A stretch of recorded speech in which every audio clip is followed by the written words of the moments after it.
অনেকে আমরা ভগবানকে অনেক কিছু বলি, কিছু কার্য করি, ভগবান চুপচাপ গাড়ি। ভগবান আমাদের মধ্যে রিয়েক্টিভ পার্সন না, সাথে সাথে তিনি বুদ্ধির সৃষ্টি করে। যাই ছোটটা গল্প বলে শেষ করবো।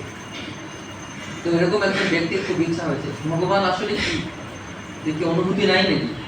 চুপচাপ দাঁড়িয়ে থেকে বিগ্রহ কত প্রার্থনা করি, কত মানুষ দুষ্কর্ম করে, খারাপ কর্ম করে, ভালো কর্ম করে, তারও পুরস্কার দেন না, আর দুষ্কর্ম করলে তারও ভগবান শাস্তি দেন। তখন একজন ব্যক্তি ভগবানের কাছে শিব মন্দিরে গিয়েছেন, ভগবানের শিব বিগ্রহ, ভগবানকে বলছেন, ভগবান আপনি যে কি করেন আপনি কিছু বুঝি না, আমার তো নাকি সমস্ত কার্য করেন, হ্যাঁ, নদস্য কালিয়ম করণম যে বিদ্যতে নতৎ সমস্ত অধিকর্ষ দৃশ্য, আপনি সমস্ত কার্য করেন না, আপনার জ্ঞানের মধ্যে হয়ে যায়, তবু কেন আপনি এরকম চুপচাপ দাঁড়িয়ে থাকেন?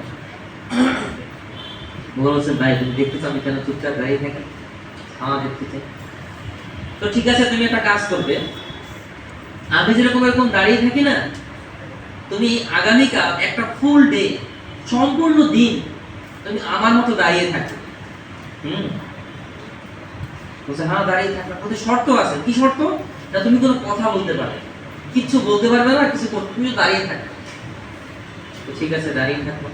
ঠিক আছে, পরের দিন সকালবেলা ভগবান মন্দির থেকে সরে গেলেন, ওই ব্যক্তিটা ভগবান সেজে ভগবানের মতো করে দাঁড়িয়ে গেল। তো মন্দিরে অনেক ধরনের মানুষ আসে, ভগবানকে প্রণাম করে, ভগবানকে প্রার্থনা করে, বিভিন্ন কাছে নিবেদন করে। কেউ ভগবানের কাছে ভগবানের করুণা ভিক্ষা করে, ভগবানের কাছে ভক্তি প্রার্থনা করে। কেউ বলে ভগবান তুমি কেমন আছো, তুমি ভালো থাকি। কেউ বলে ভগবান আমাকে ভালো রাখে। কেউ বলে ভগবান সবাইকে ভালো রাখে, তাই নাকি? কেউ আবার কিছু পার্টিকুলার ডিজায়ার ভগবানের কাছে বলেন যে ভগবান এটা করো, এটা করো। তো এরকম নানা ধরনের মানুষ আসছে। তো তার মধ্যে একজন ব্যক্তি, একটা গরিব দুঃখী ব্যক্তি এসেছে। সেই ব্যক্তির মেয়ের বিবাহ, তিনি অর্থের জন্য তার মেয়ের বিবাহ তিনি সম্পাদন করতে পারছেন না। তো ভগবানের কাছে এসে আরতি জানিয়েছেন, ভগবান আমি হচ্ছে দীন দরিদ্র, তো আপনি আমার প্রতি একটি করুণা ভিক্ষা দৃষ্টি প্রদান করুন, যাতে আমি আমার কন্যাকে বিবাহ দেওয়ার মতো সামর্থ্য অর্থ লাভ করতে পারি। ভগবান কিছু বল, চুপ করে দাঁড়িয়ে রয়েছে। ঠিক আছে, একজন ধনী ব্যবসায়ী এসেছেন, একটা টাকার ব্যাংক বা ব্রিফকেসে করে ভর্তি করে টাকা নিয়ে। তো তিনি শিপ বা জাহাজে যাবেন। ঠিক আছে, তো সেই ব্যক্তি ভগবানকে প্রণাম করে বলছেন, হে ভগবান আমি ব্যবসা করার জন্য পরবাসে যাচ্ছি, আপনার কাছ থেকে আমি আশীর্বাদ প্রার্থনা করছি, কৃপা প্রার্থনা, যাতে আমি এটাকে সফল হতে পারি। তো তারপরে কি হলো? তো এই দরিদ্র ব্যক্তি এরকম করে ভগবানের কাছে দুহাত যুক্ত করে ভগবানের কাছে তাকিয়ে রয়েছেন, প্রার্থনা করেন। তো তার মধ্যে কি হলো? তার মধ্যে ওই দরিদ্র ব্যক্তি ছিল, আর দরিদ্র ব্যক্তি তিনি দেখলেন কি সামনে কতগুলো টাকা রয়েছে, ওই টাকার ব্যাগটা কেউ নাই। ব্যক্তি হয়তো তাকে রেখে, অনেক সময় হয় না ব্যাগ একটু দূরে রেখে এসে ভগবানকে প্রণাম করি, কেউ সাথে সাথে নিয়ে করি, উনি তো দূরে রেখে প্রণাম করছেন, ঠিক ওনার সামনেই ব্যাগটা। তো ওনার কেমন মনের মধ্যে না, ভগবান মনে আমার প্রার্থনায় সাড়া দিয়েছে।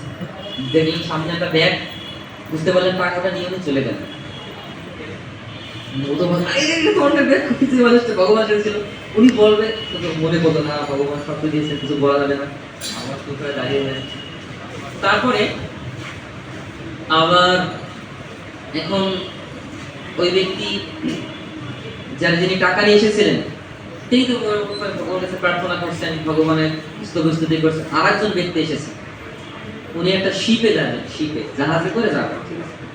উনি ভগবানকে প্রণাম করতে আসছেন, ভগবান আমি একজন নাবিক, আমি আজকে আমার শিপটা ছেড়ে যাবে, আপনি আমাকে আশীর্বাদ করুন, আমার কৃপা করুন, যাতে আমি ঠিকভাবে নিরাপদে পৌঁছতে পারি, কোনো দুর্ঘটনা না হয়, যাতে আমরা ঠিক থাকতে পারি। উনি এটা ভগবানকে প্রণাম করছেন। ইতিমধ্যে ওই ব্যক্তি এসেছেন, টাকার কথা বুঝে পাচ্ছেন না, কোথায় গেল কোথায় গেল, মন্দির আর কেউ নেই। উনি এসে দেখছেন কি ওই ব্যক্তি কে না, যে সেই জাহাজে যিনি নাবিক ছিল। উনি ভাবলেন না তাহলে কে নিয়েছে, এই নিয়েছে। তো তখন তিনি সরগোল পাকিয়ে দিয়েছেন, পুলিশ এসেছে, পুলিশ এসে তাকে ধরে নিয়ে জেলে পুরে দিয়েছে। তো এখন আরো সাইকেট হয়ে গেছে, যে বলে দেবে যে রিক হোয়াটস রং উইথ হিম, কি